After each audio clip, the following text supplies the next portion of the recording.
Good morning. This is the, well, somebody's here. Somebody said good morning. Paying attention, too. Okay, this is the regularly scheduled Board of Fire Commissioners meeting, Tuesday, September 19th, and we're right on time. So I'm going to ask, our flag salute and moment of silence will be done by Acting Fire Chief, Administrative Operations Chief Deputy Orrin Saunders. All right, good morning, everyone. Please stand. Right hand over your heart. Ready? Begin. Pledge allegiance To the flag, United States of America, to the republic for which it stands, one nation. under God, indivisible, with liberty and justice for all. And please join me in a moment of silence in honor of past and present members of the Los Angeles Fire Department who devote their lives to the protection of our community. Thank you. Ms. Gomez, can you call the roll? Dudley Hayes, Here. Delugich, Here. Babcock, Hara, Woods Gray. Here. In place of Fire Chief Crawley is Chief Deputy Saunders, Here. Deputy City Attorney Linda Nguyen. Here. You have a quorum. Thank you.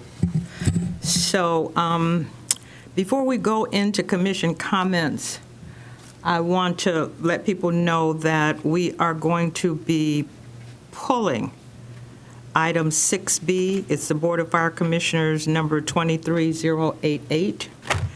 And a revised report on the helicopter flight crew certifications are going to come back to the commission. It's not that we're going to overlook it, but they're going to come back to us at a future date. And I am not sure that we've decided on that, but it will come back. So now we get ourselves to commission comments. Commissioners? I I have a comment. Do you have a comment? I do. Go. Well, along with many others here, I was at the 9/11 commemoration at Frank Hodgkin's, and it was very moving. I had never been to one. It was really quite beautiful. I also attended the Harbor Youth Fire Academy graduation last Saturday, and that was really great. It's just so great to see. There were really awesome and adorable young people, and they're awesome and adorable families. I just love these youth programs, so I was really glad to have been invited. So thank you for inviting me to that, and I look forward to more. Great. Commissioner Woods-Gray, did you have a comment? I did want to comment on something and ask for something at the same time. It's come to my attention that we are moving in the direction of all of these electric vehicles, and that it takes a lot of special training for firefighters to put the fires out on those. And I would like to hear a report from our department on how, because the report I heard, it wasn't necessarily about our department, but that there were not as many trained people as there could be or should be. I would like to have a report from our department at a later date on another agenda item, updating us on the training and preparation that we have gone through or we're going to go through to prepare to put electrical vehicles out, because it's a different process. Okay, so let's capture that. She wants an update on the training, on the policies. I see Chief of Staff is shaking his head, so he's got it down. But she's asking for first of all, you're asking for a report, not an update. No, a report, because we've never heard anything about this find before. out what we're doing about training our people in terms of firefighters, how to put fires out with these electrical vehicles, because they're becoming more frequent. Got it? Is that, okay, there we go. I have a comment. I want to know if we can get a report on how LAFD adjudicates disciplinary cases. And I want to know a reasonable time frame for the topic to come back. Can somebody tell me if that can be done in a month? That would be sufficient, Madam President. Okay. So I'd like for that to come back to the commission, like a full report, and I guess this is September, so maybe at our, Deputy Chief Sanders, maybe at our second meeting in October, would that be enough time? Or Sure, do you that'll want be the enough. first meeting in November? The second meeting in October will be fine. Okay. All right, there we go. We're turning it over to you. Report of the fire chief. All right, good morning, everyone. Thanks for taking time to be here today. I'm going to be reporting on the fire chief's events for the week of September 5th to September 18th. Starting on September 7th, the fire chief attended the 2023 Women of LA City Hall event by CASA of LA. Mayor Bass, City Attorney Heidi Felston Soto, and Chief Crowley all received awards. On September 8th, Chief Crowley traveled to Sacramento to attend the California Office of Emergency Services Urban Search and Rescue Agency Chiefs meeting. They discussed local, state, and federal responsibilities in this area. On September 11th, she attended the 9/11 ceremony at Frank Hodgkins Memorial Training Center, as well as later in that day, Women in the Fire presentation, where she was the keynote speaker with women firefighters across the LA region. On September 14th, she traveled to the Homeland Security Advisory Council meeting. She was sworn in by Secretary Mayorkas in Washington, D.C., and discussed 3 subcommittee reports. Those subcommittees were DHS Workforce Subcommittee, Homeland Security Grant Program Review, as well as Artificial Intelligence. And on September 15th, Chief traveled, and on the 2023 IFF Fallen Firefighter Memorial in Colorado Springs, 5 of our members were added to the wall. That was Captain 1 George Roque, Captain 1 John Rudy, Firefighter Henry Munoz, Captain 1 William James, Firefighter Russell Nakamura. And there were 8,000 attendees to support the families and survivors, along with UFLAC, as well as Los Angeles Firemen's Relief Association. And those were the notable events for that corresponding week. Okay, thank you. That takes care of the report of the chief. We have now a verbal report by the department on significant incidents and accidents for the period of September 5 through September 18. Good morning.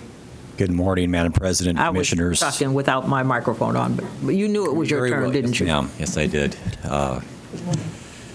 Chief Saunders, staff, members of the audience, good morning. My name is Philip Flegel. I'm a Deputy Chief in charge of Operations Central Bureau.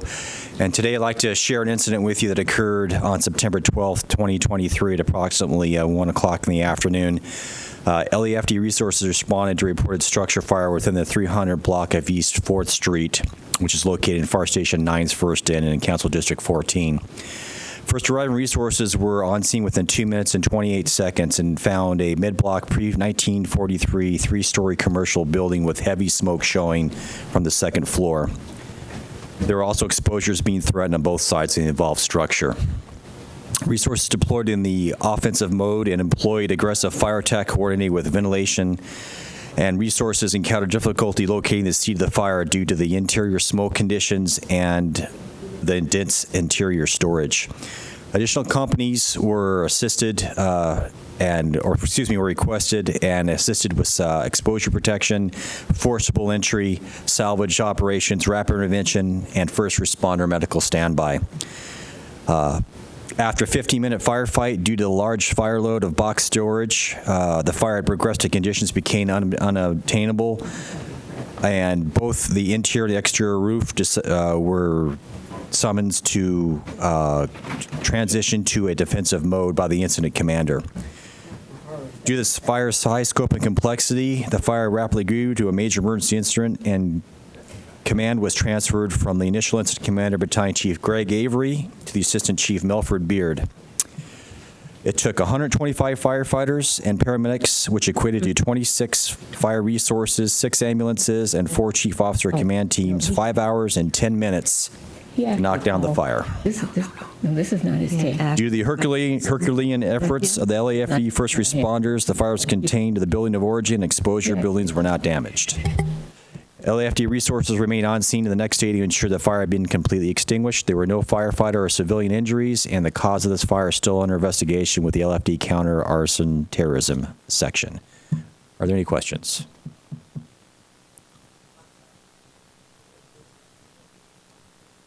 No problem, ma'am.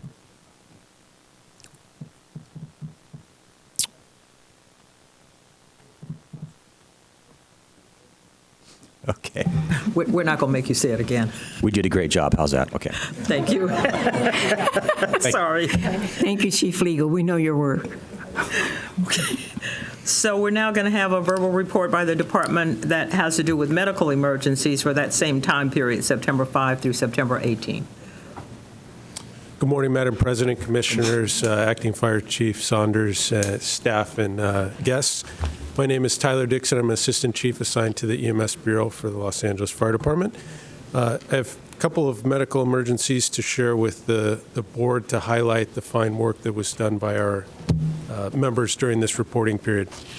On September 12th, under the leadership of Deputy Chief Hing in the Valley Bureau, a multitude of companies as well as additional staff from the Fire Prevention Bureau mitigated a very dynamic and unique situation that unfolded during the morning of September 12th in the North Hollywood area initially. The first company was dispatched to a reported sick, which is a routine incident that is responded to hundreds of times a day that normally results in a single patient having a low acuity medical complaint. The initial arriving company responded and located the address that appeared to be a single family dwelling. However, the firefighters that initially responded quickly determined that the single-family dwelling had been converted into a residential care facility.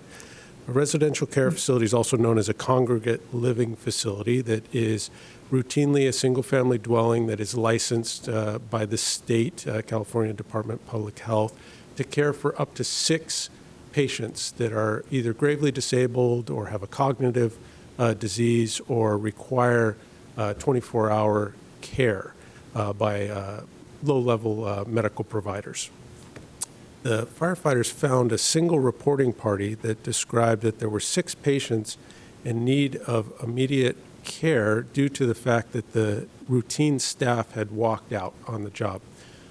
This was due to a dispute with their company over pay, the results of a bankruptcy.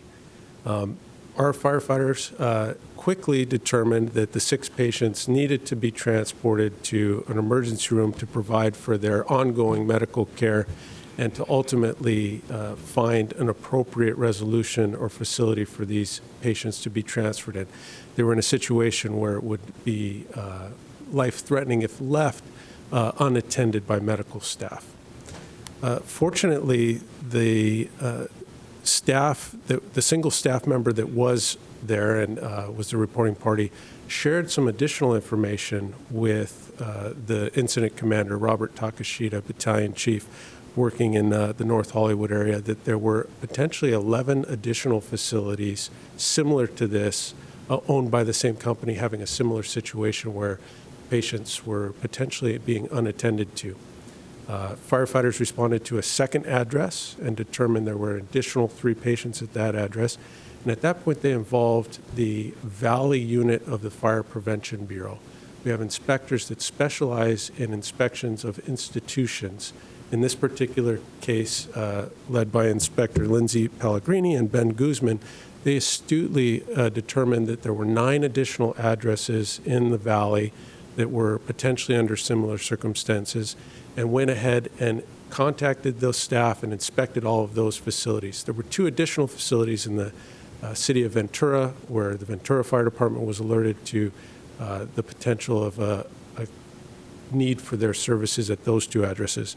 In total, in the San Fernando Valley area, 9 facilities were inspected, 5 were determined to be vacant, but patients were found at 4 facilities needing care.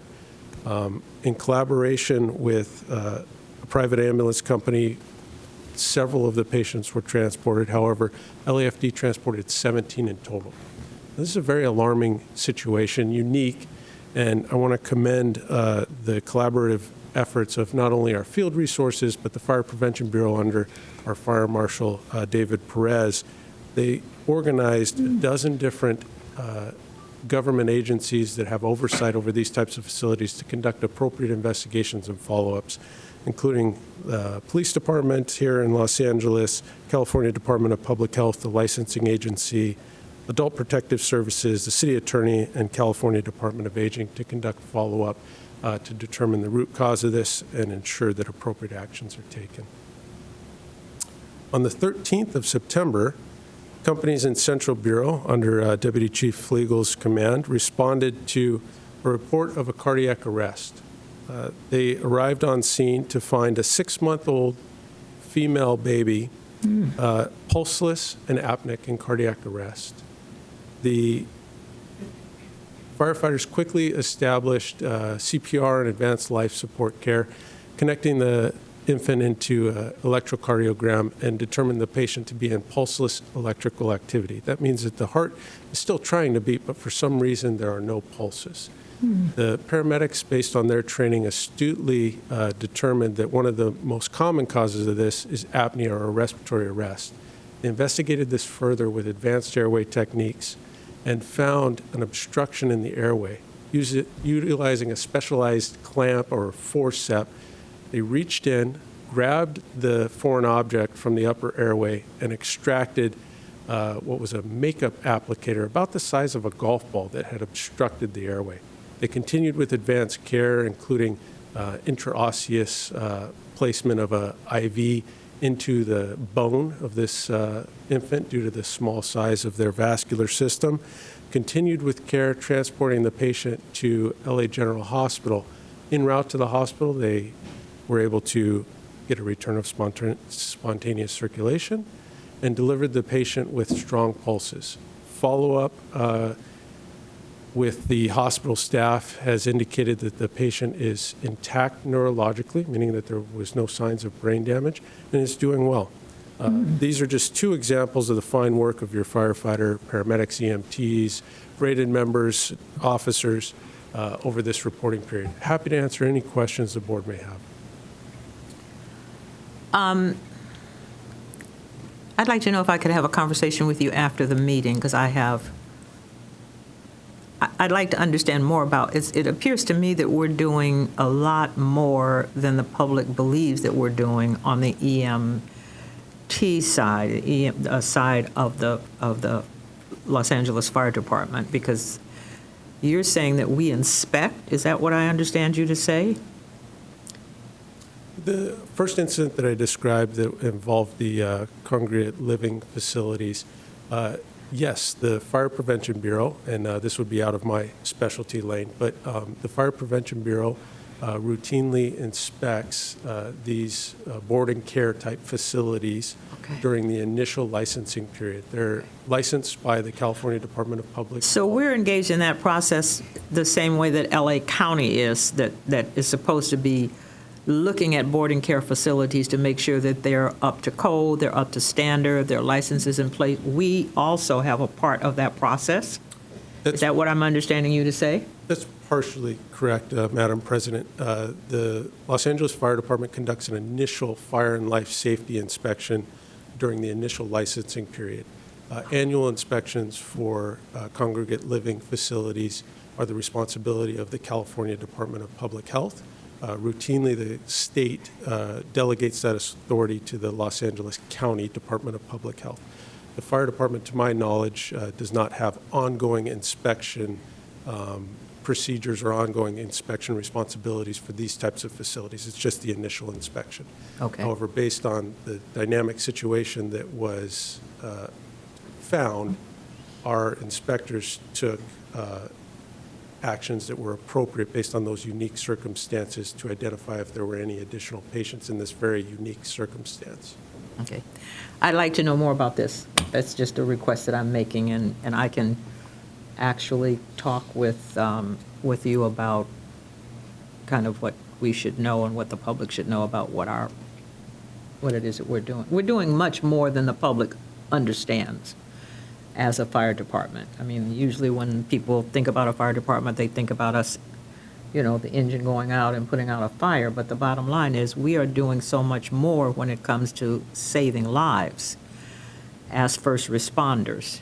And I'm not always sure that the commission understands that, and I'm not always sure that the public understands how much of the work of the fire department has to do with not being on the scene after something has happened, but being there prior to, which is what saves lives that have nothing, that are not related to smoke inhalation or any of those things. Not that I am saying that that is less important, but I think that when we're talking about evolution of fire institutions, we need to really understand why we're talking about that and why we're looking at that, because it seems to me like the work that you're talking about is becoming more and more integral to what a modern fire department should be doing. So I'd like to can I have a conversation with him by myself? Just you and. Okay.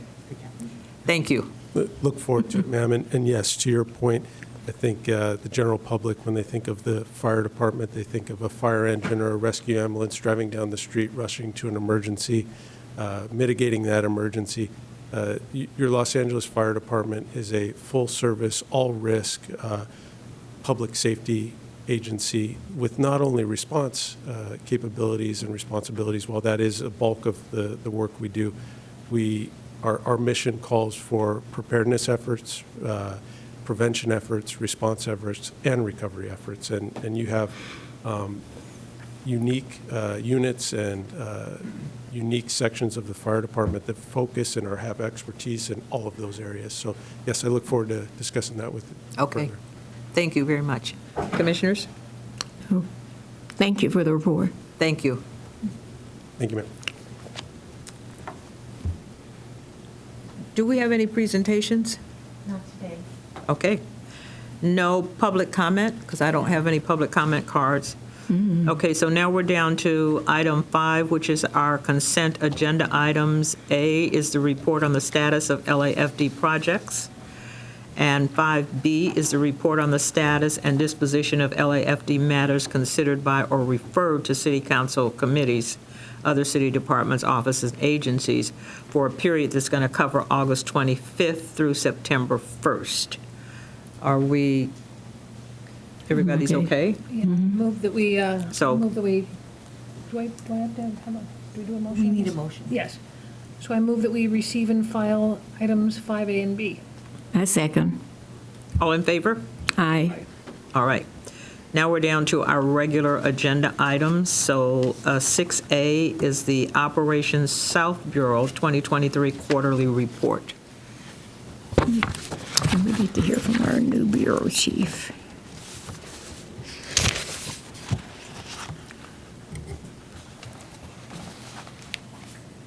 Good morning, Commissioners. I'll give him an opportunity to get the presentation up on the screen.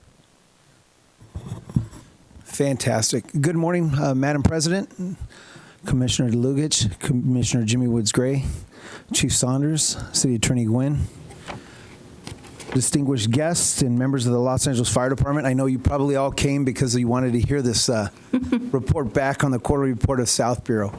I'm going to warn you, I'm going to try to keep this within 10 minutes.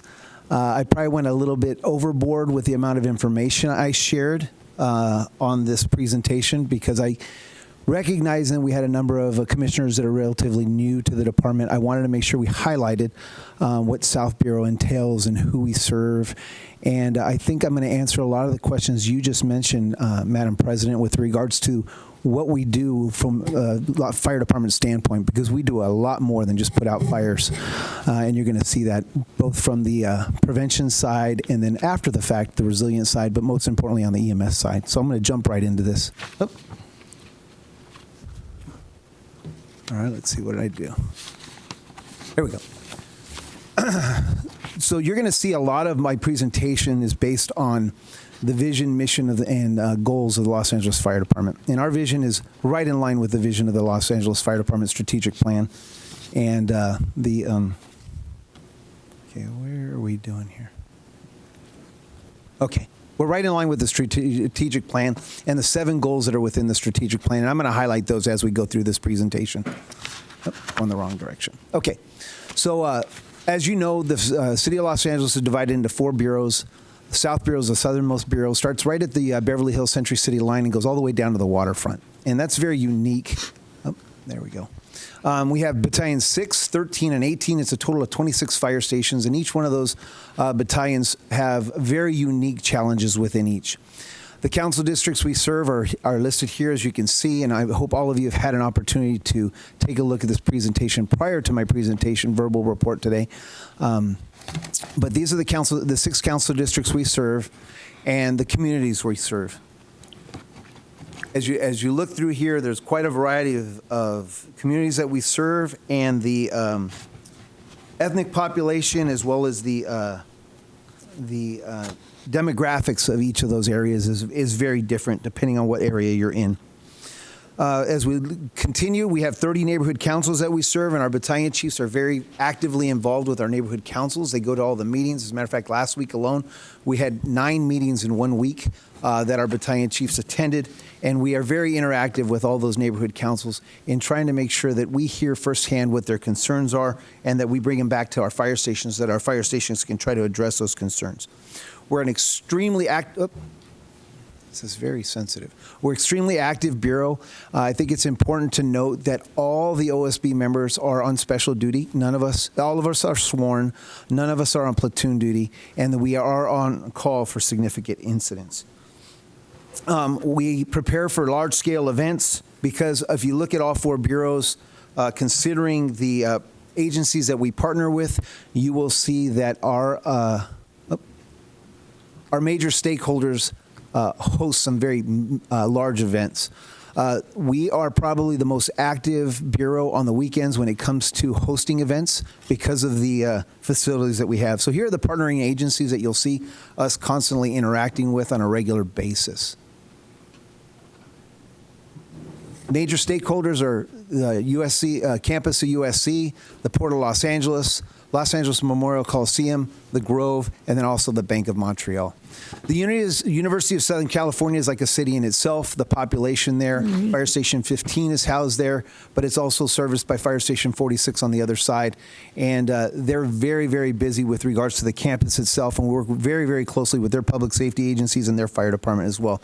It's a 308-acre campus that has its own unique challenges in itself. And then when you get to the Port of Los Angeles, the Port of Los Angeles is obviously the second largest port in the nation.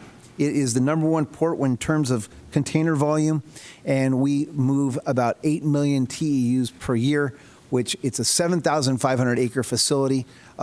It has LAFD resources both on land and on water, a total of 27 terminals. We deal with containers, we deal with automobile shipping, liquid bulk, dry bulk, and we work very, very closely with our fire prevention partners in Harbor Industrial to be able to manage the port and the ILWU as we manage the port properties alongside of our partners in Port Police. The Bank of Montreal itself,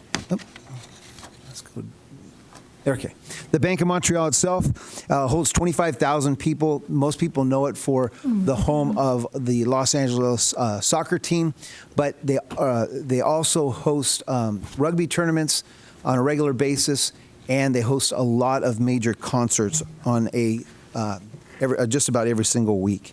Then we get into Battalion 18, you're going to see the Grove and the Farmers Market, 2 very big landmarks in the city of Los Angeles. Again, there's large retail facilities. We get about 18 million visitors to the Grove. And then the Farmers Market's been in operation since 1934. It's been a landmark. It's got over 100 vendors, shops, and it is a very popular location for visitors who come to the city of Los Angeles. When we start looking at incident types, again, I mentioned that each battalion, Battalion 6, Battalion 13, Battalion 18, have very significant incidents specific to their battalion. When you look at Battalion 6, I like to say Battalion 6 is a relatively quiet battalion until something actually happens, because when it happens, it's big. We have cliff rescues, we have cruise ships that come in and out of there on a regular basis. It's also the home of all our container terminals. We've had plane crashes, we've had train derailments, sinking vessels. We've also have to deal with war fires, and we have had airplanes that crash not only on land but in the ocean there. When you look at Battalion 13, Battalion 13 is a lot like, yes ma'am. Can we just interrupt you? Yes. Anytime we feel like it? Absolutely. Can you go back to that slide? You got it. I'm not sure that, I'm making an I statement. I'm not sure that I understand fully about the uniqueness and the significance of what we do in the harbor. Okay. Because that's a whole different kind of a thing. We partner with other people. We have partnerships with people around what we do to work. And aren't those stations sometimes very different from other fire stations? That's what makes Battalion 6 so unique. So if you let me jump up 2 slides, Okay. I will show you right now. Okay. So Battalion 13, let me go this way. Battalion 13 is like the other, many of our other fire departments except for their call volume. Their call volume is extremely significant. I'm going to highlight that in a few minutes. Battalion 18, they have high rises, they have the Metro Rail, they have the freeways, and it's a very densely populated area. But let's get into Battalion 6. I'm going to jump 2 slides, and I'll come back to the special resources. So when I jump down to Battalion 6, and we start talking about marine operations, in the last 3 years, we've established marine operations. It was originally, the foundation was established by Battalion Chief Joe Mendoza, and after his 2-year stint in special duty there and establishing what marine operations was about, Battalion Chief Jamie Brown came in. And Battalion Chief Brown has a very extensive background in training. She was a battalion chief for us in Battalion 18 and then came to Battalion 6.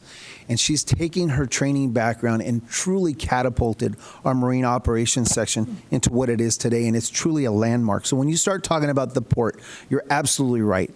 It's very unique in what it serves. We have the wharfs, which have liveaboards. We have all the vessels that are coming in and out. We deal with the Port of Los Angeles. Council District 15 is down there.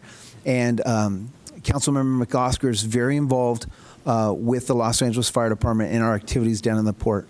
But going back to what Chief Brown has established is we have created a working group, a cadre that's grant funded, sponsored by the OES, Office of Emergency Services. Mm-hmm.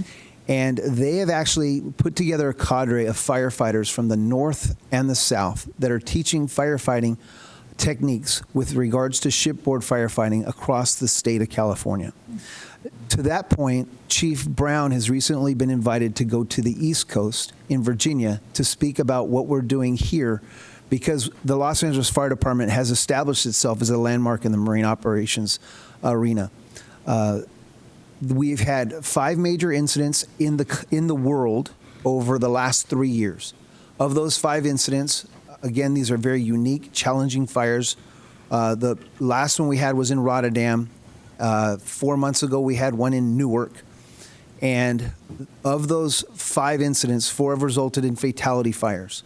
The 5th one resulted in significant incidents. We've done extensive training with our members here at the Los Angeles Fire Department to establish a marine operations manual and a curriculum that's being taught throughout the state of California, and they're looking at trying to use it across the nation. She's actually going to Virginia to speak in the month of October with regards to the efforts that we've done to educate our members to prevent what has happened in worldwide. So you're absolutely right. When you start looking at the port, it is extremely unique.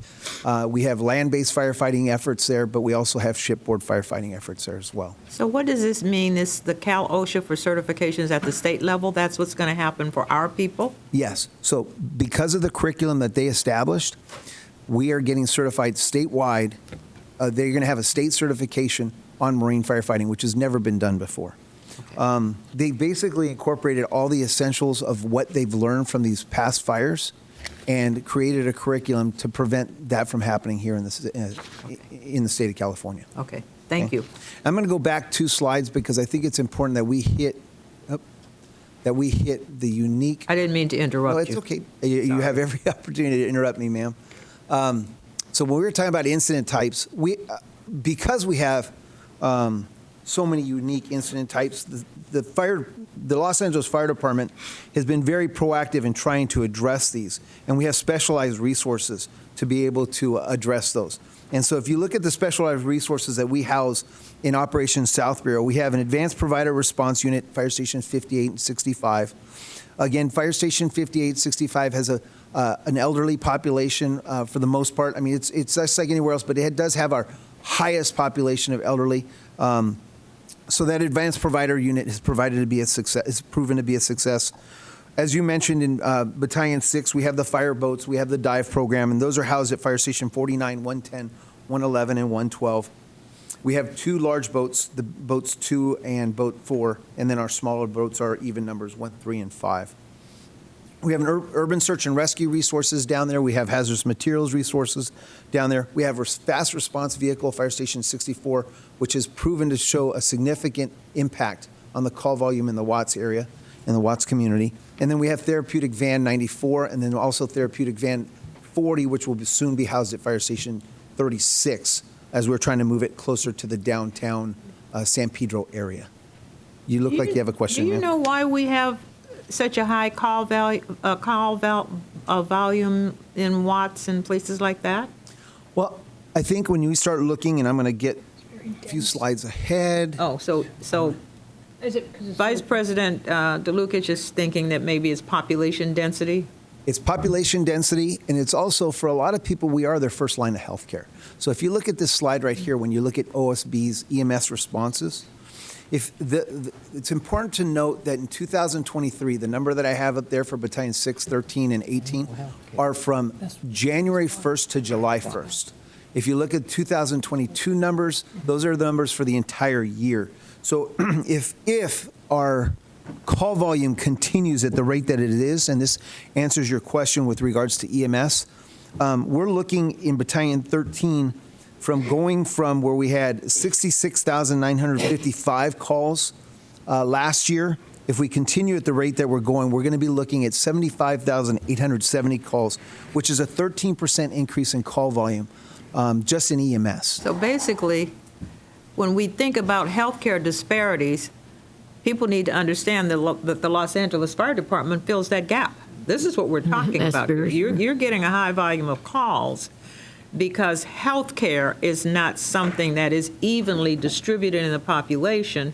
And what people need to understand is that puts pressure on the fire department for EMS services because folks don't have adequate healthcare. Right? You're absolutely Right. right. And So that's we why need we're more in money. constant discussion with the EMS That's right. Bureau, which was Chief Dixon. So we need more money. We do need more money. We need more money. We need more stations that house ambulances. We need more resources like our fast response vehicle and our AP units. And we really do need to invest in our healthcare and what we're doing to provide for the reason I'm community of Los asking you these Angeles. questions is because it's important for the public to understand the impact of not having health care for folks who live in low-wealth communities. It impacts other public service organizations like the Los Angeles Fire Department. You're telling us that you're liable to have 73,000 calls for service, which quite frankly is unacceptable to me. That's a lot of calls. Yeah. Because that is a negative impact on the Los Angeles Fire Department if we can't get a whole bunch more money. Yes, and we're having to take unique initiatives to try to address that disparity. And that's why you're seeing these new response vehicles and new methods of trying to address it. And other departments are watching what we're doing and trying to model us, because they may not have as significant of an impact in their healthcare, but they see what we're doing to address our issues here in the city of Los Angeles. But we shouldn't have to be doing this all by ourselves. I am always overly thrilled with the Los Angeles Fire Department, which is why I have such respect for it. But we should not be, this burden should not be something that just is going to be absorbed by the Los Angeles Fire Department. We need to make sure that the public is aware of the resources that we're expending, because we are taking care of a problem that is not of our making. Yes, ma'am. Or am I wrong? No, you're absolutely right. And it's not just the public that we need to make aware of it, but that's why we do these presentations before you as our fire commissioners, so that you're aware of it, so that you could also talk to the city council. And as we enter in this budget season, you can start talking to them and look for the funding to be able to support these resources. Would it be to our advantage to ask Councilwoman Rodriguez for you to make a presentation at the Public Safety Committee? Because then you've got 5 council members in a committee that really need to understand what's happening when we go across the street to talk about why we need all of our budget to be approved, which of course for me is just pie in the sky. I understand that's not going to happen.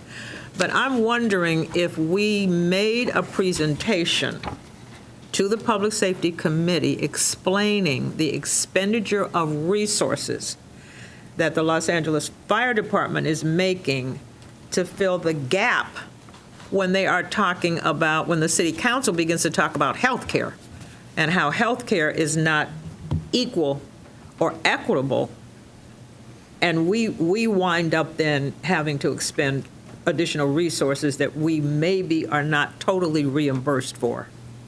Or am I wrong? I think you're absolutely right.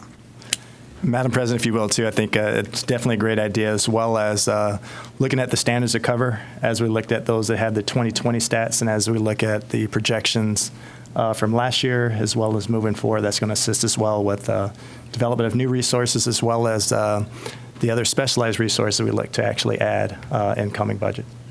So maybe Well, I was just Vice going to say, President DeLucia and I can meet with you guys to figure out how we can make that happen? And then, I'm sorry, I interrupted yeah, you. no, that's okay, I interrupted you. I was just saying that's exactly why we would like regular updates on implementing the standards of cover reports. We can see how we are aligning our resources or our budget needs with what our plan going forward is. So I think it all fits well together. I think it's a great idea. Yeah. Madam President, I just wanted to concur with you on that particular area, south area, which is an area that I'm near and dear to me. It is a low economic area. It has, the demographics have changed drastically over the last years. We've lived there for over 60 years in that area. And they have a lot of group homes in that area with people of all kinds, from teenagers to older adults, who really use the system. And then there, as he has stated, it's a high area for elderly. The elderly, many older people live in that area, so they demand more services. And then again, as you said, because they don't have insurance, when they get sick, they say, let's just go to hospital, because they know they can get services there, and they can get there by using I actually had a man tell me that. He told me, he didn't know I was a fire commissioner. He just said, yeah, I just got out of the hospital. I said, you did? He said, yes. I said, did you go in the red van? He said, yes. And I'm going back again tonight, he said. I said, you are? He said, yes. I said, why? Because it's safe over there, and I won't feel good by then.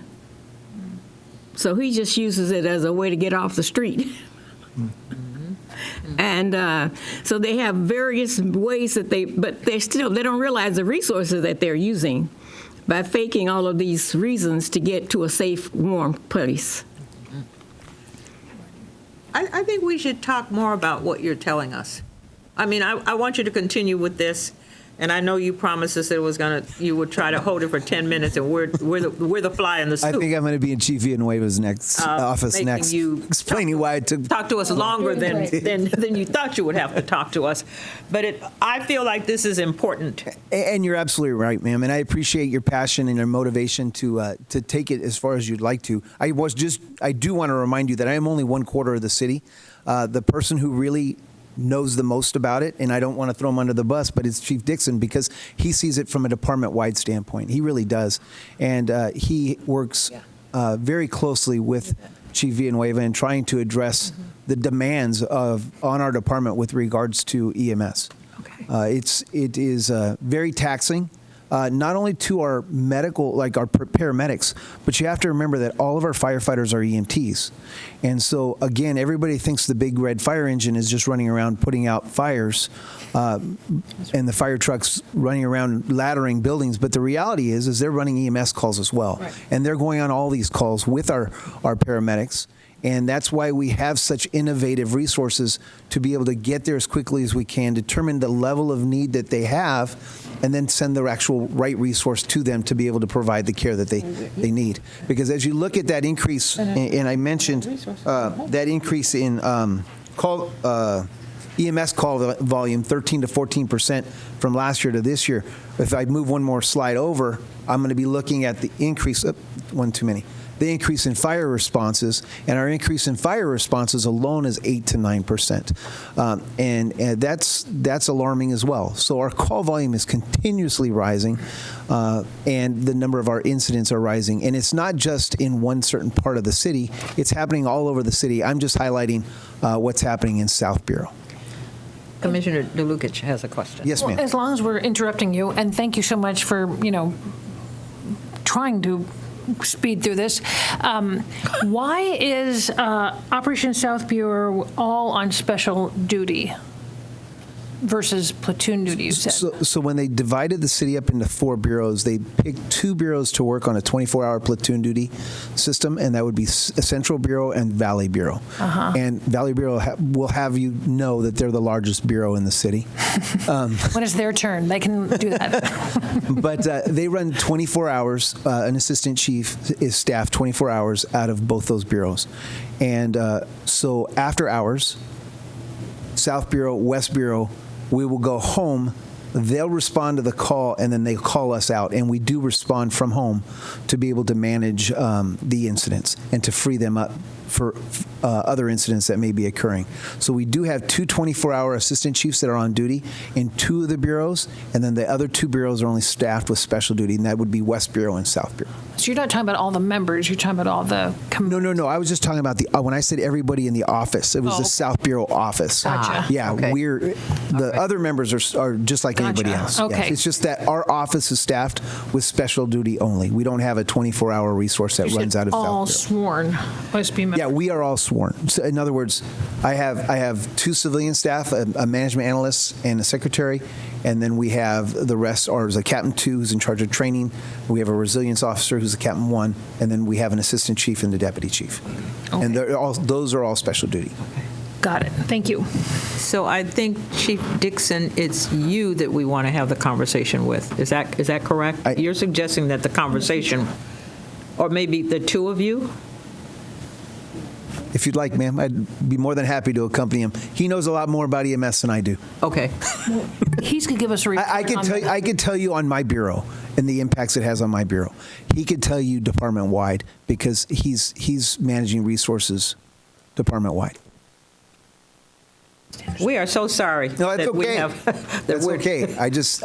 So I'm going to kind of blast through goals 2, 3, 4, and I'm going to get down to Ha! That's Where- what you think. I'm sorry. So when we start looking at what we're doing with all of these, I mean, all of our goals are extremely important. Fostering personal growth of our members. So we do have to keep in mind with these increasing call volumes, both EMS and fire, it does have a demand on our members, and we're seeing that impact.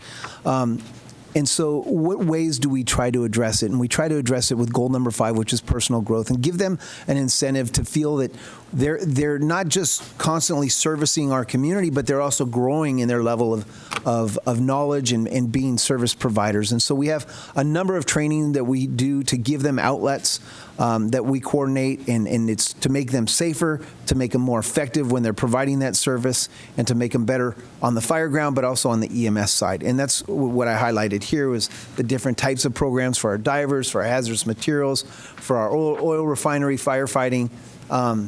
We do things with the Alameda Corridor because the railway runs right through Battalion 6 and up into Battalion 13.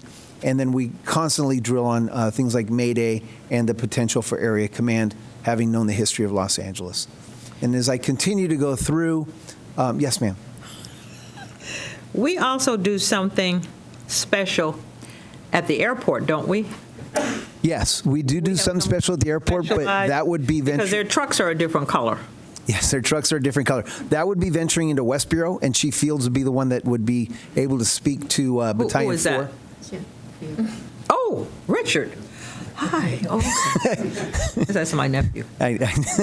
Yes, ma'am. Right. So he would be able to speak specifically to Fire Station 51, Fire Station 80, and all the other resources that surround the airport and LAX. Does that have something to do with this hazmat that we're looking at? Well, hazmat is, in this case, it has to deal with, we have a hazardous materials unit at Fire Station 21, and then we have a hazardous materials unit out of Fire Station 48. So 21 is fully staffed, and it can respond anywhere in the city, but you also have some in the Valley, you have some in West Bureau, and you also have some in Central Bureau. So what I was highlighting there is that we do have a hazardous materials apparatus and station that can respond to hazmat emergencies, both on the rail cars that we encounter, but also on the freeways as well. Okay. Okay.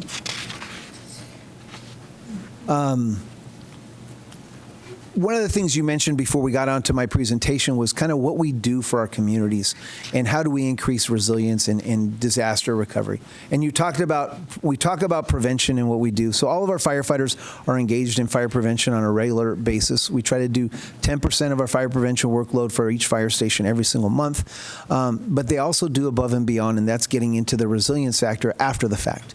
And how do we help businesses after they suffer a significant incident? And we're very active with that. And then we're also very active with the council in supporting them and supporting the business owners after a major incident.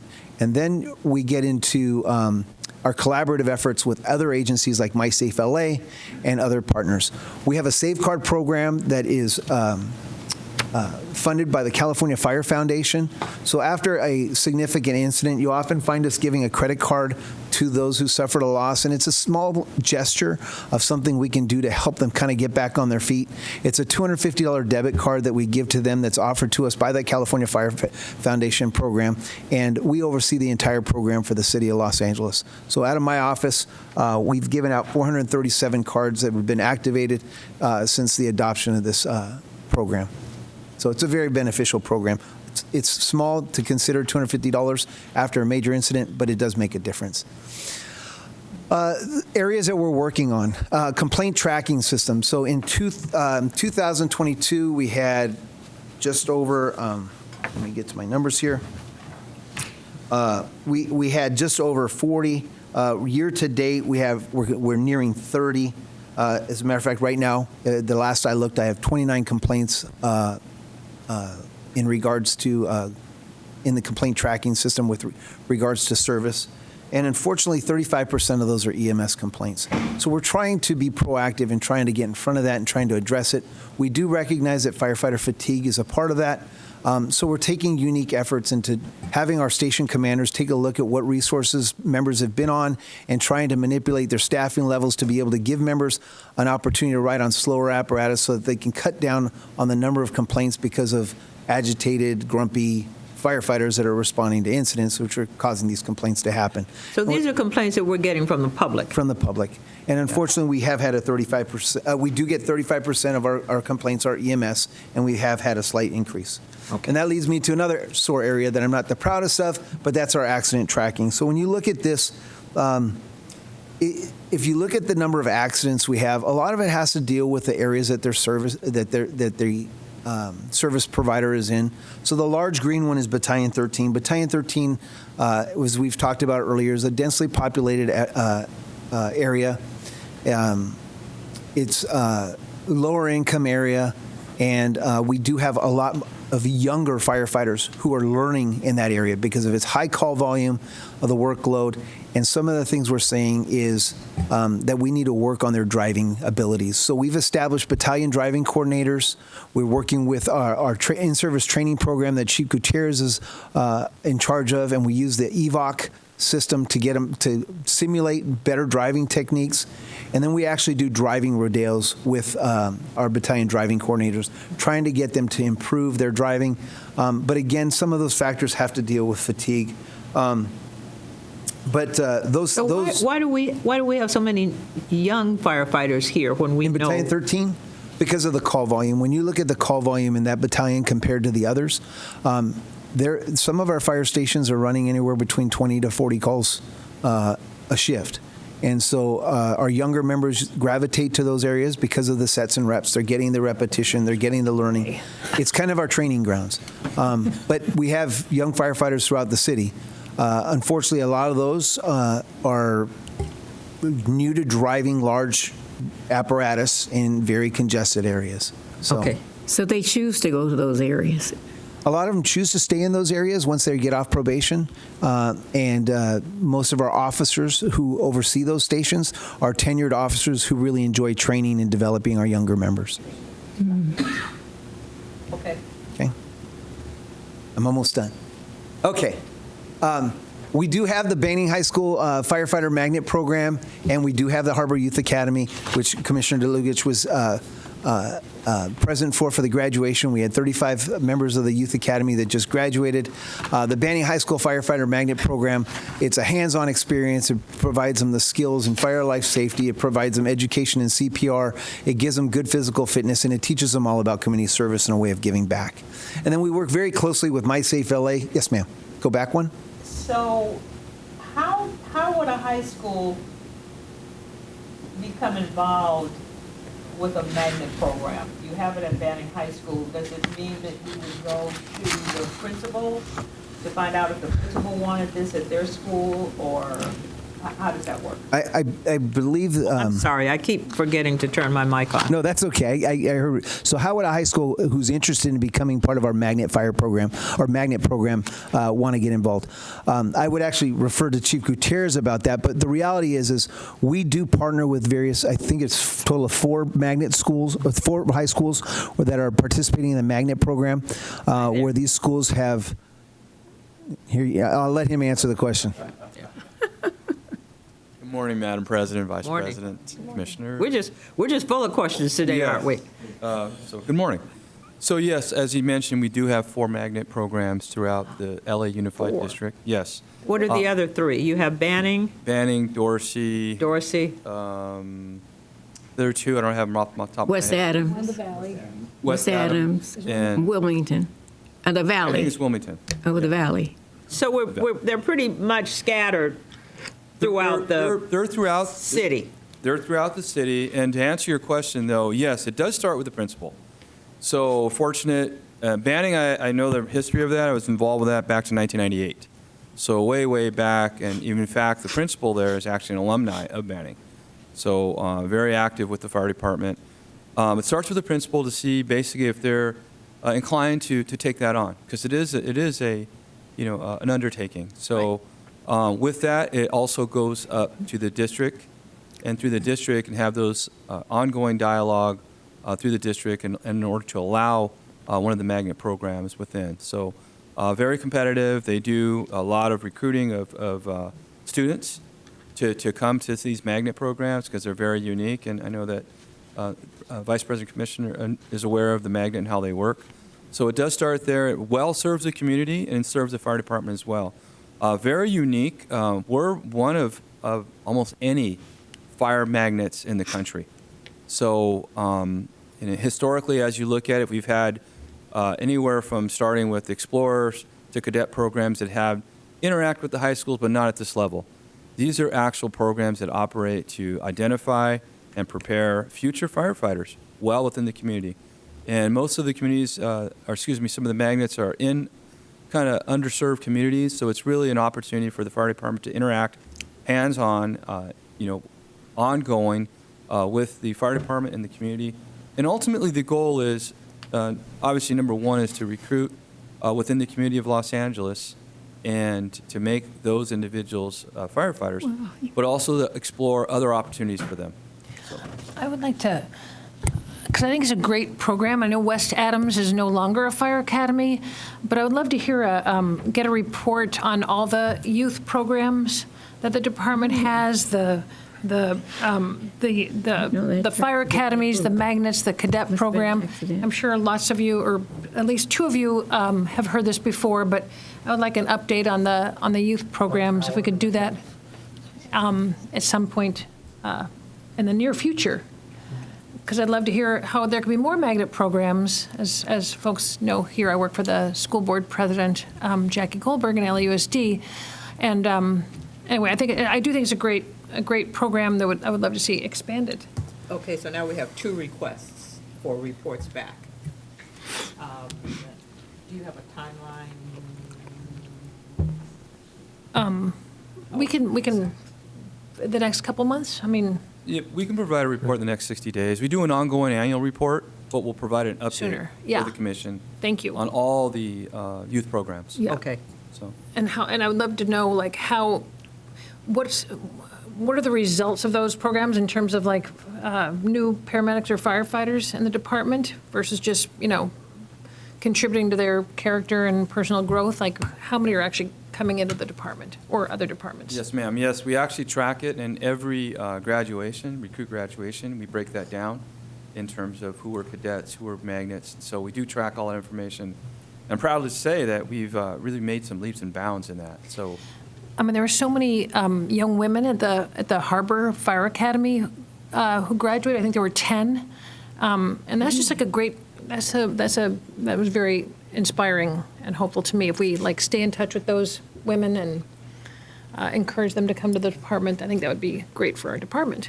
So maybe you could reach out to Commissioner DeLucich so you can make sure that your report covers everything that she's asking for? yes, ma'am. We'll be in touch. Thank you. Thank you. And Madam President, my hope is that these academies will eventually be ready to move the students into work when they leave there, being trained as EMS and be able to go to work, from school to work. That's my hope, that eventually it's going to move. Work pipeline instead of A school to prison pipeline, right. They just have to be 18 and be ready to take the test. And actually, they can take the test before they're 18, I learned. Oh, really? Yes, they can only go to work when they're 18, but they can take the EMS test before they're 18, I believe when they're 17. Oh, so we should be offering that in our high schools. Yeah. So I know that that's something that I think that Trish has been working on, but that is my goal, that it would end up as a school to work project, because so many students, and on Darcy, being that the demographics of Darcy is as it is, that's why we really wanted it to be there. And hopefully to be able to recruit, to enrich this fire department as it needed to be enriched. Okay. I think. But I look forward to the report, because I wasn't clear that West Adams had totally fallen out, so that's good. I think we have an advantage in that, I don't know whether everybody knows that Commissioner DeLucich is the chief of staff for the president of the Los Angeles Unified School District. So we have a good connection there. But yes, we would definitely like to, but I want to make sure that you touch base with Commissioner DeLucich. Yes, ma'am. For the report. We'll sit down and we'll make sure that we have all the information, and even further. There's a lot of things that we've done over the years, like you mentioned, Commissioner Woods Gray, is and some of the partners that we've taken on in offering the EMT opportunities, the local junior colleges. We have another program, and I won't speak too much of it, but we're excited about a more recent program that we're mirroring with LAPD. It's a POP program out in the Valley, which is another one. So there's quite a bit going on. So, Okay. But the magnets and the Banning magnet is obviously it's close to my heart. I'm a graduate. I'm an alumni of Banning, so I'll talk about that anytime. So, All right. thank you. And Madam Thank you. President, the last superintendent we had, Austin Butner, he was very much interested in expanding. We just have to work with this new superintendent, I think, and bring him on board. But I met personally with Austin, and we went over this, and he was ready to really go. Then COVID came in. For the record, I'd like to make it known that Chief Gutierrez spoke for my 10 minutes.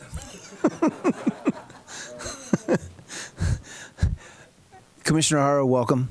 Would you like me to start from the beginning, sir?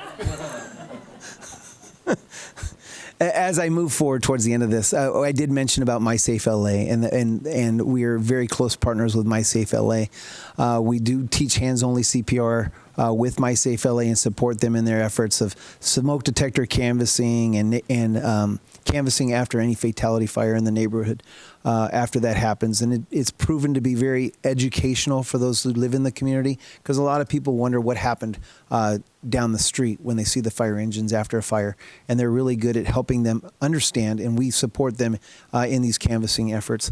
And then we work, and this is my final slide, with interagency relations. When you take a look at all the different committees that we are on, the Area Maritime Security Committee, the Port Protector Committee, we're part of the SoCal Industrial Mutual Aid Organization, which deals with all the refineries, the ports ops threat reduction. I've got members of my staff that are doing a port protector exercise today. That's why they're not here. We work very closely with the United States Coast Guard, Los Angeles Port Police, the U.S. Customs and Border Patrol. As I mentioned earlier, with USC, we deal with their fire and life safety. We've worked very, very closely with Long Beach Fire Department. As a matter of fact, last weekend I went and spoke at their preparedness fair in talking about what LAFD does to support the city of Long Beach in their efforts for CERT, which the Community Emergency Response Teams originated in the city of Los Angeles. And then we work very closely with the Mayor's Crisis Response Team. One of our last evacuation drills we did was in the harbor. It was in Battalion 6. And although you'll see a lot of evacuation drills talk about wildland firefighting and wildland emergencies, ours was about an industrial emergency. And we got people to sign up for Notify LA, as well as the practice the WIA alerts, and we actually gave them a town hall meeting ahead of time, followed up with a 2 week later in-person exercise where we had 21 different partners within the city of Los Angeles that offered them education on evacuations from their area, how to sign up for the proper alerts in the event of a tsunami or earthquake or a chemical spill in the harbor area. And we found it to be very productive and very well supported, and it was very much appreciated by the council districts that attended. So that completes my report. If there are any additional questions that you have, Chief Villanueva made it known to me that I was 37 minutes over what I had originally told him I was going to do. So I'm sorry to take up your time, but I do really appreciate the excitement you have, the questions that you shared. Hopefully, you learned something new about South Bureau, but our community learned something new about the Los Angeles Fire Department. I want to thank you very much. This was an excellent report. I want to thank you for allowing us to interrupt you. And I think that your knowledge base is very deep because you were able to go back and focus us on the questions that we had for this report. So I really do appreciate that we interrupted you and took you off task and you brought us back. Those are the kinds of reports that really help the Fire Commission to understand things that we ordinarily wouldn't understand. I appreciate the feedback. So thank you very much, and Thank you. we apologize for we're just nosy. Please, I appreciate your concern, your questions, and again, I hope I answered all your questions with the information you needed. Madam President, Yes. I want to commend the chief on his first report. He's a new bureau chief, and he did an excellent job. I know his mentor was standing behind him, holding his back up. And Congratulations, Chief. I'd like to leave the stand by just saying thank you to all the members who are assigned to Operation South Bureau, because if it's not for their hard work on a daily basis, the men and women that are out there riding the ambulances, riding on the fire engines, housing those 26 fire stations, we wouldn't be what we are today. So thank you to all the members of South Bureau for all their hard work. Thank you very much. Thank you very much. Okay, so that brings us to, oh, I'm sorry, we need to receive and file. Can we get a motion on 6A? I so move. Second. It's been moved and seconded. All in favor? Aye. Okay. I want to remind the public again that 6B has been pulled and will come back to the commission at a future date, which brings us down to 6C, which is a verbal report on the Erickson Incorporated contract.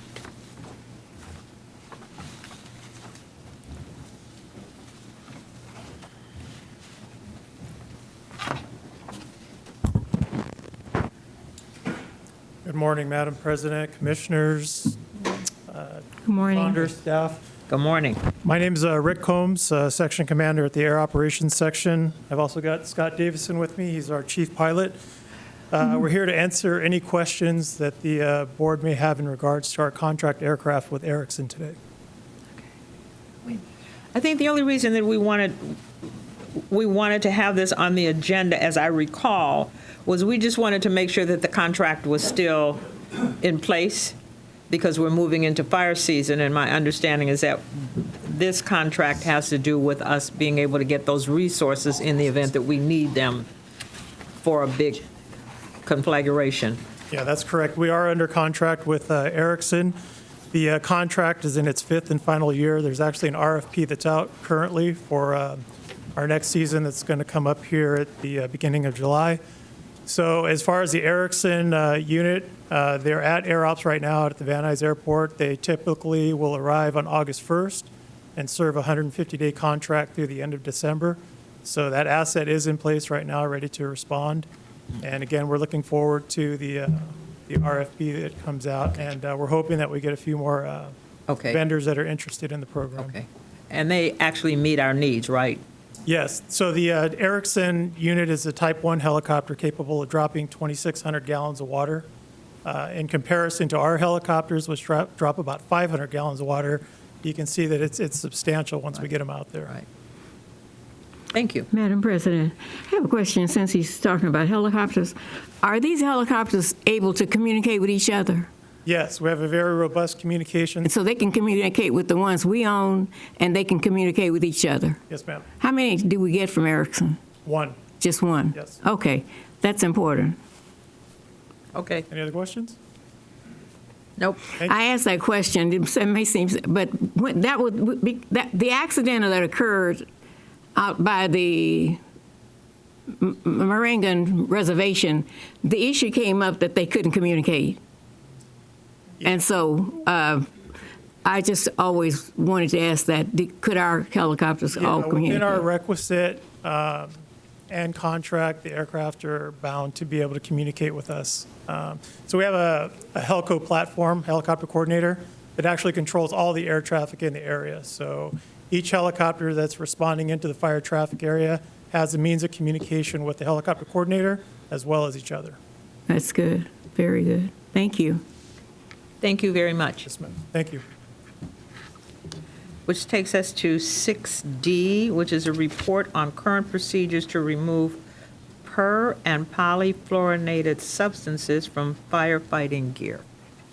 Thank you. Good morning, Madam President, Commissioners, Good morning. Good Chief morning. Saunders, City Attorney, and Leticia. My name is Amir Caspian. I'm the Assistant Chief assigned to the Supply Maintenance Division, S&M for short. Today, I'll be presenting the report on the steps being taken by the department to remove PFAS from our firefighters' gear in response to the City Council's motion 23-0404.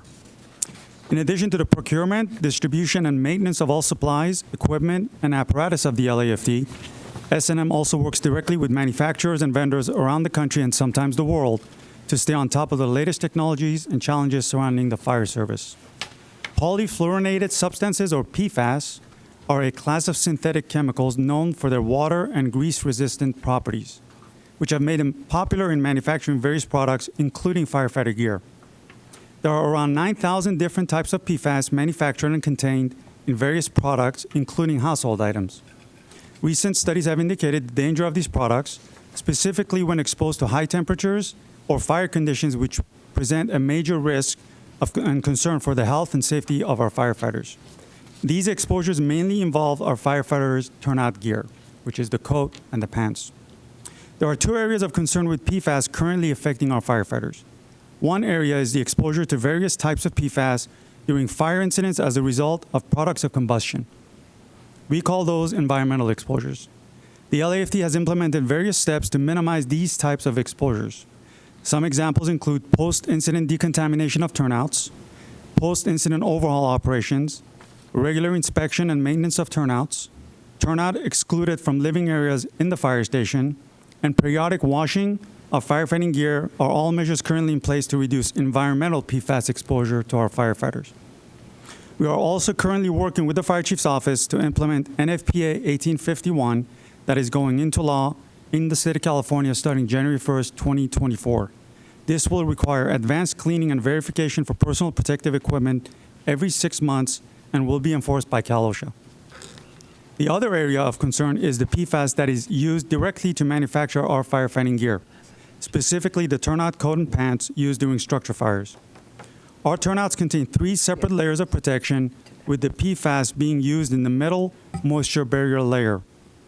Though no direct skin contact is made with this product, there is concern that under fire conditions, the PFAS can deteriorate and expose our firefighters to this product. Unfortunately, as of now, there are no technologies in the marketplace to replace PFAS in the fabrication of the moisture barrier of the firefighting gear.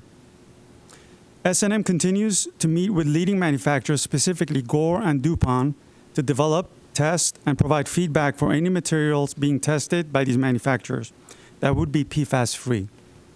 We've been informed that this is a high priority for these manufacturers, and they're actively working on new products to replace the PFAS used in the moisture barrier. Our hope is that in the next 6 to 10 months, we will have potential advanced textiles that are PFAS-free to test and evaluate, with the goal that once this new and safe product is available in manufacture, we will replace all of our members' complements of turnouts. This concludes my report. I'd be happy to answer any questions. I have, oh, go ahead. Oh. I had just heard you say we would replace all of the turnouts. Yes, ma'am. And we're just barely giving everybody a second set. This is there, so something, they are developing a product to replace this? Yes, ma'am. How near are we to the development of this product? So we met with DuPont. DuPont has already come out with a PFAS-free hood, firefighting hood, that we're testing and evaluating. But we're testing it in-house now? Yes, ma'am. Okay. In terms of the PFAS in the moisture barrier is mainly produced by Gore. They're the leading manufacturer around the world for this product. So far, we met with them about 2 weeks ago, and as of now, they don't have anything available for testing.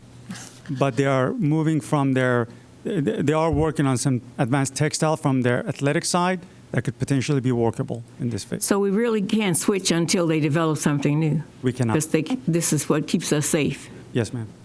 One other question I have is about the regular cleaning. Do we have at every station machines to clean those turnouts? I don't have that information. That would be a fire facilities. I think you're alluding. Because that was an issue. I'm not sure if that's been taken care of. It's something that needs to be taken care of, however, because it's a very important thing that the turnouts are cleaned after the fires, because they bring back all those germs, and it really needs to be cleaned up. They need to be able to clean all of the gear that they have. Okay, very good. Thank you very much, Madam President. Well, I mean, this is, I guess it's one of those unfunded state mandates where the state says we have to do something, but they're not going to give us any money to do it. But I wonder if there is money, if we're looking into any state or federal funds, since this is obviously affecting firefighters all over the country. I mean, you say stress a couple times is going to be a very expensive switchover. So is anyone looking into trying to get state or federal assistance on this? We will look into those programs. Nothing has been available or made available to us yet in terms of turnout acquisition. The first program that we have to battle is the NFPA 1851 compliance. That's coming in line in January. And that will be something that we're working with the fire chief's office to implement and ask for additional funding for an add back. The turnout replacement will be a substantial amount monetarily, because we're looking at 3,500 members, 2 sets each. With current prices, we're looking at a high price tag. Yeah. And I just, along with what Commissioner Woods Gray said, this whole, like, the mitigation list you have here, like, is this just up to individual firefighters to follow, or is it, I mean, I'm sure it's something people don't really want to do, but are we enforcing that in some way? Are we doing it for people in some way? Madam President, after every structure fire, we have in place the decon procedures for members to get their turnouts initially, the gross decon on scene, and then they should be washing their initial set of turnouts when they get back to quarters. Now, in January, this new regulation isn't going to have the professional cleaning that will happen twice a year. So it'll happen by a professional cleaning company, as well as the coordination and the tracking of all those by a third-party outside vendor, is what we'll be starting in January. Oh. And that's in addition to the extractors that Commissioner Woods Gray talked about at the fire stations. Those are, this 1851 is a professional advanced cleaning done by an independent service provider. That we have to pay for also. So, Chief, do we have to pay for? Madam President? Oh, I'm sorry. To Commissioner DeLuca's question, I also have that question. Do we know what the cost is going to be when we're going to go out and have someone else we're saying that it becomes law in California on January 1, 2024. It's going to require all firefighting turnouts to have advanced cleaning, inspection, and repair at a minimum twice a year. There's a cost involved to that, is there not? Yes, ma'am. We're estimating that currently we're identifying qualified ISPs, independent service providers in the state that can provide it to us locally. And we're estimating $1 million a fiscal year for that item alone, just to Which comply. the fire department is going to need in its budget ask. Yes, correct? ma'am. That's correct. So for this year, since the first initial starts in January, we're already looking at our fiscal status report to have that included, as well as the projection for next year's budget to have that included as a line item. We're also going to look at possibly looking at the risk versus gain on having our own cleaning facility that we may be able to install to see in the long run if it'd be cheaper to install one possibly at Frank Hodgkins and take on those responsibilities in-house if that would be more financially prudent. That might be. Commissioner Woodsbury? Oh, I was wanting to ask, through the president to the chief, do we have extractors in all of our stations yet? We don't have extractors in every fire station yet. We're still having additional money in each budget. The installation is where the bulk of the cost is coming from. We did have additional machines that were provided by the Fire Foundation. We don't have them in every fire station. We're still moving towards getting that in the installation costs with GSD to provide those at every So station. we have a need to clean the ones we presently have. I have a concern because of the cancer rates that we've had in the past. Thank you very much. Okay. Are there any more questions? Thank you very much. So we need a motion Thank you. to receive and file. 6D. Madam President, I move that the board receive the report and transmit to the City Council item BFC 23-089. Second. It's been moved and seconded. All in favor? Aye. So moved. Okay, that brings us down to 6E. Oh. You know, I keep forgetting to turn that thing on.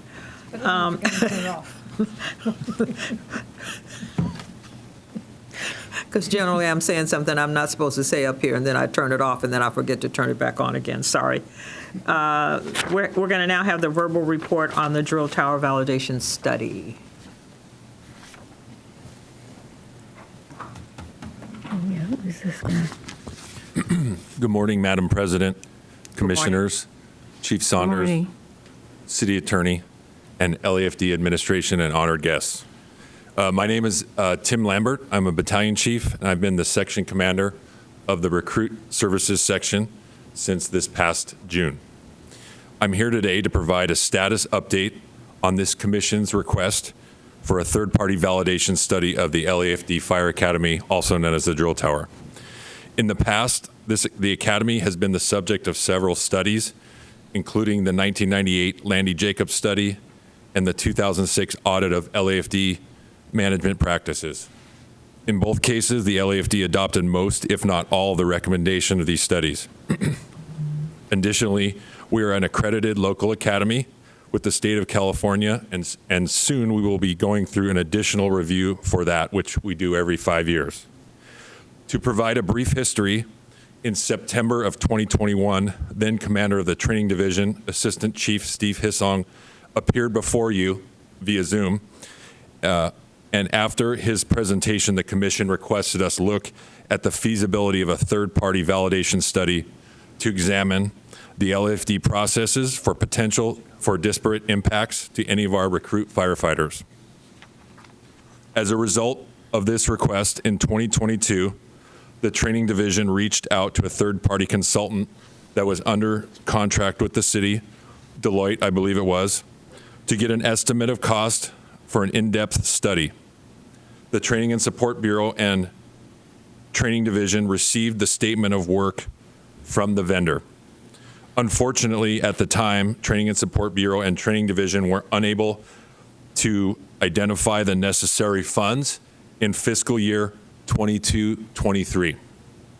This fiscal year, we have identified a preliminary funding source and as a result have begun the request for proposal or RFP process, working on a draft of this document to identify another vendor who can offer the most comprehensive study.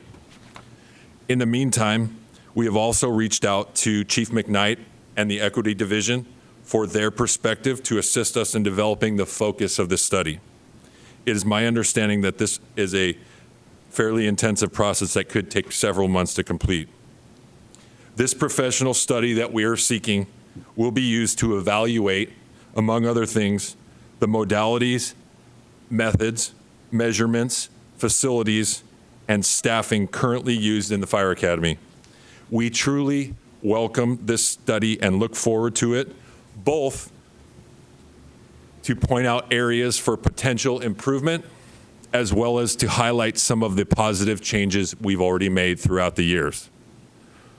The Recruit Services section continues to look at ways to make our processes as equitable and practical as possible, while at the same time providing the utmost level of preparation and training for our recruit firefighters who will be serving our city's residents. Most recently, we have made changes in ladder and phase evolutions to reflect most accurately what will be expected when our recruit firefighters graduate to their field assignments. In addition, I have with me today Captain Brian Hammond, who oversees the LAFD Injury Prevention Unit. He can briefly describe some of the proactive and in-depth analysis we've been doing on the gradable evolutions the recruits must complete.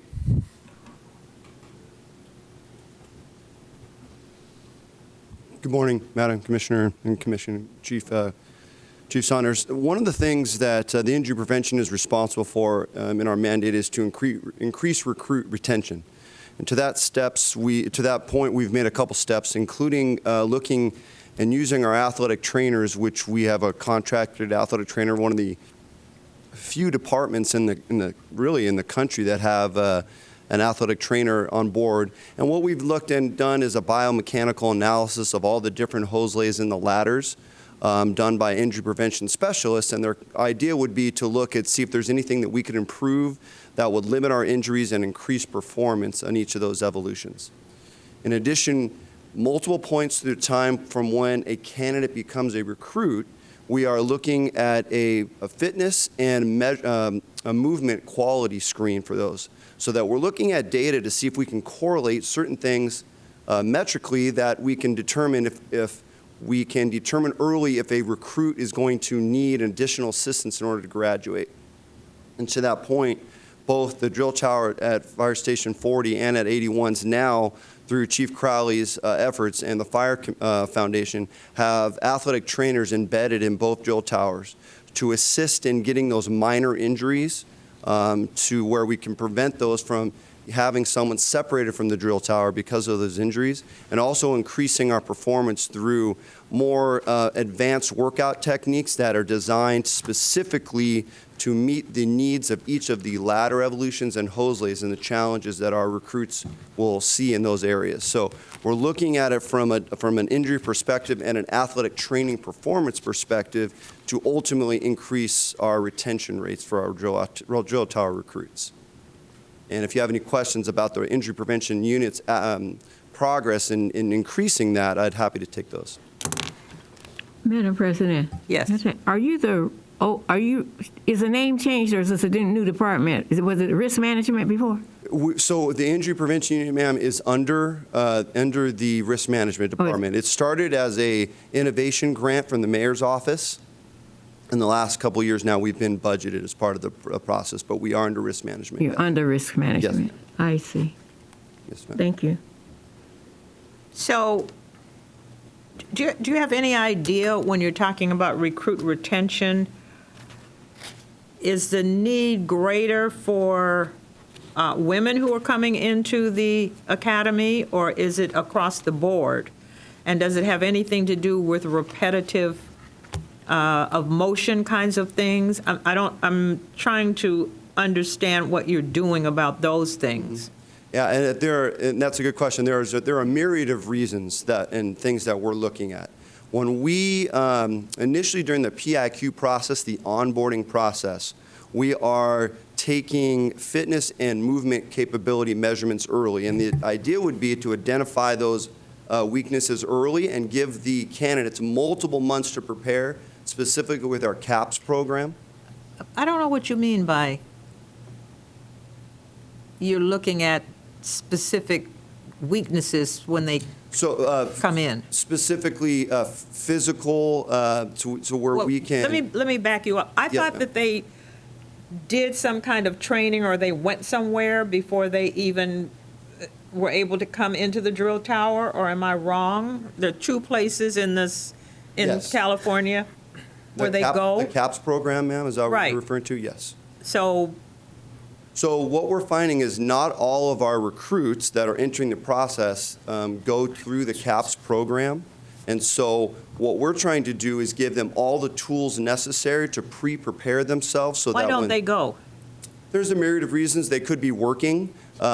They might be out of state or out of the area.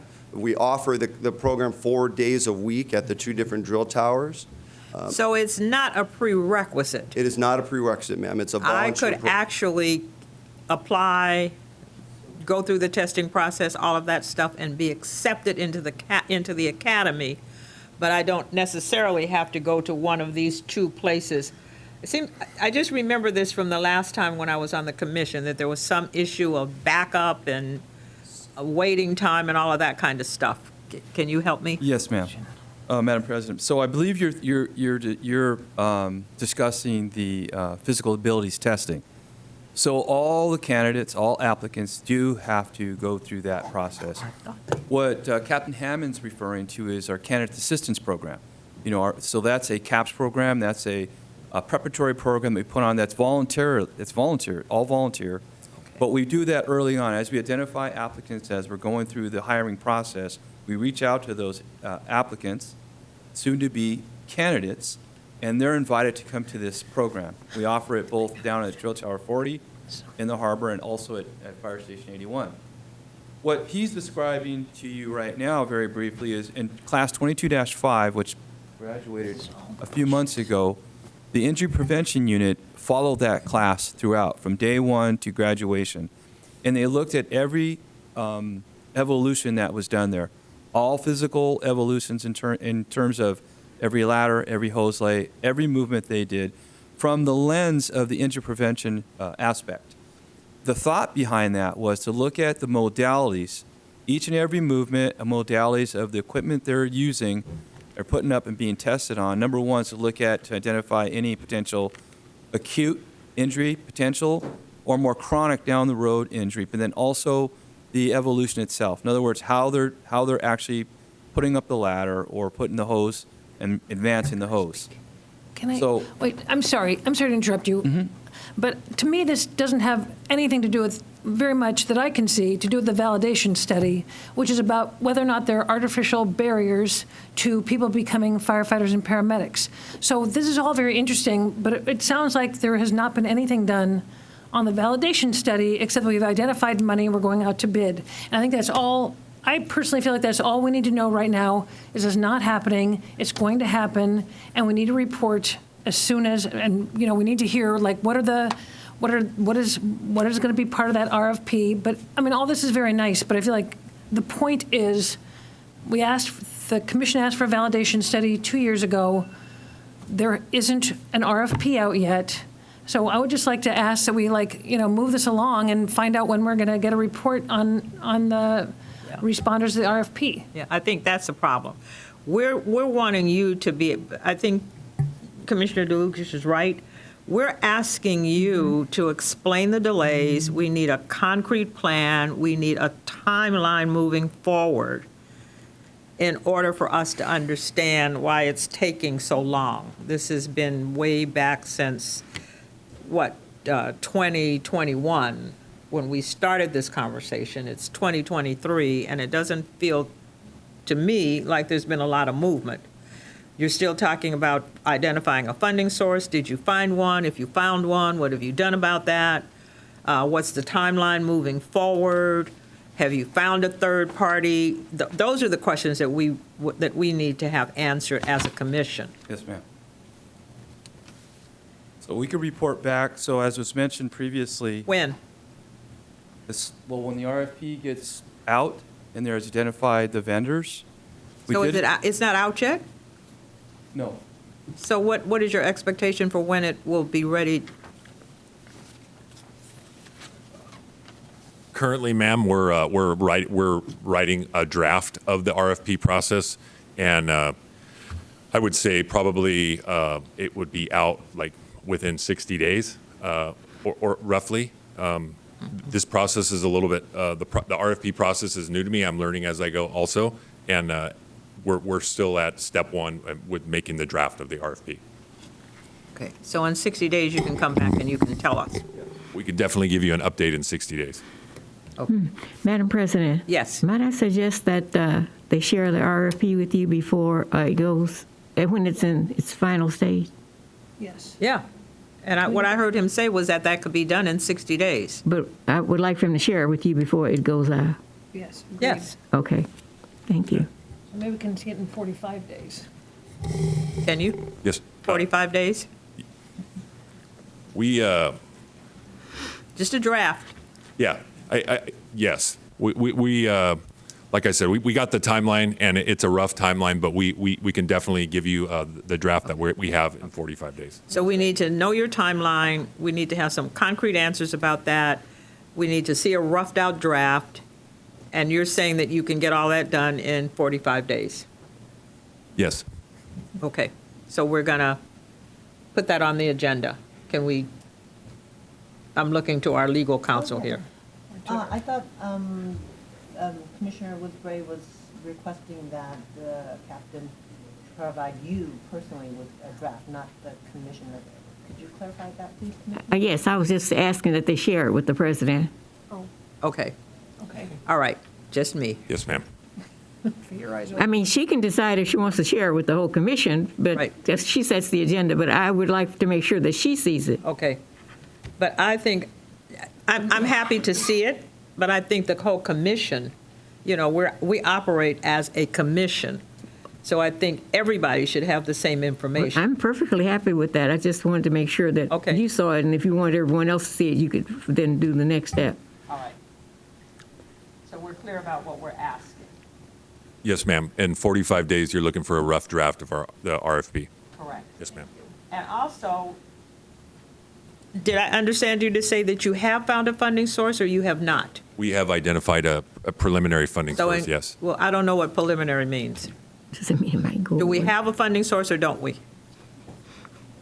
Because the timeline and all of that kind of Right. stuff is not, that's meaningless if you're telling me that you still haven't found, concretely, you haven't found a funding source. We've identified. Preliminary to me means that you're still looking. Yes, ma'am.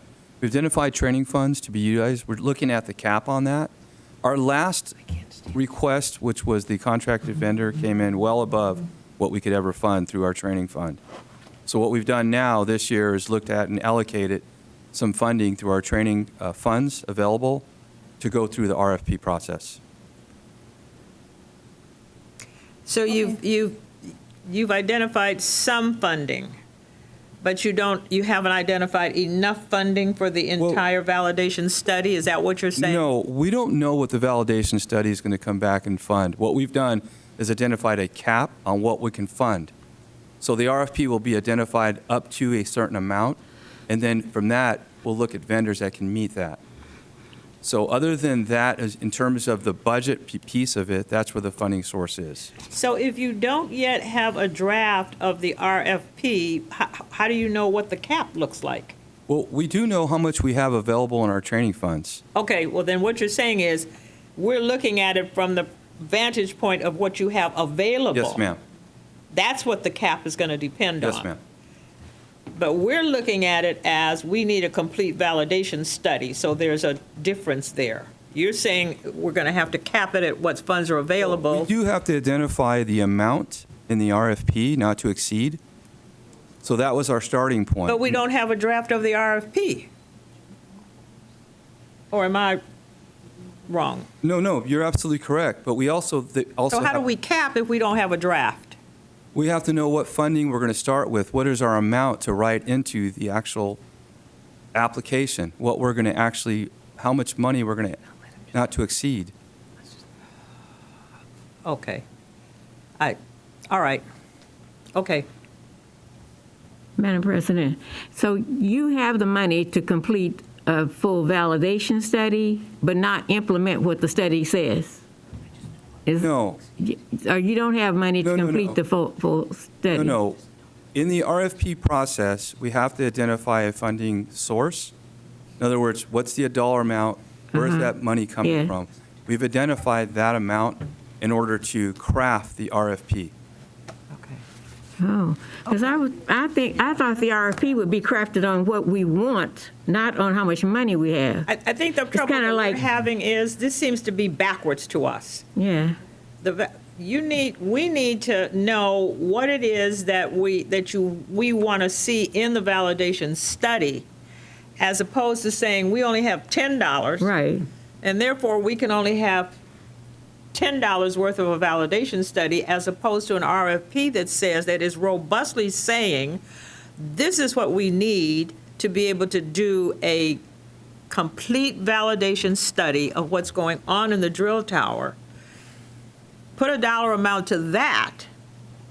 Find out how much money you have in training and determine what the gap is and where we need to go to get the additional funding. It seems to us backwards. I think that's what we're trying to say to you, is that if you say we only have $70,000, then you're going to get a $70,000 validation study. Right. Or am I wrong? Let's just talk to the chief. Madam President, we'll just make sure we get an actual assessment and what the range is for a full validation study, and then make sure our financial piece is commensurate with what the ask will be. Okay. So we're going to get something back in 45 days. Yes. You're going to think about all the conversation that we've had with you. We're going to get something back in 60 days moving forward. I'm trying to get a timeline, a concrete timeline. 45 days, we're going to look at a draft. I'm going to decide whether it gets shared. We're then going to see a solid RFP, correct? Commissioner Woods Gray, you want that in 60 days? Yes. And then we want to understand how you are talking about finding funding. We want to know how much money we have, much money we have in your training budget, and what would be the actual cost of a robust validation study. Am I clear about what it is that we're asking? Yes. Are you clear about what we're Yes, ma'am. asking? Okay. Thank you. You're welcome.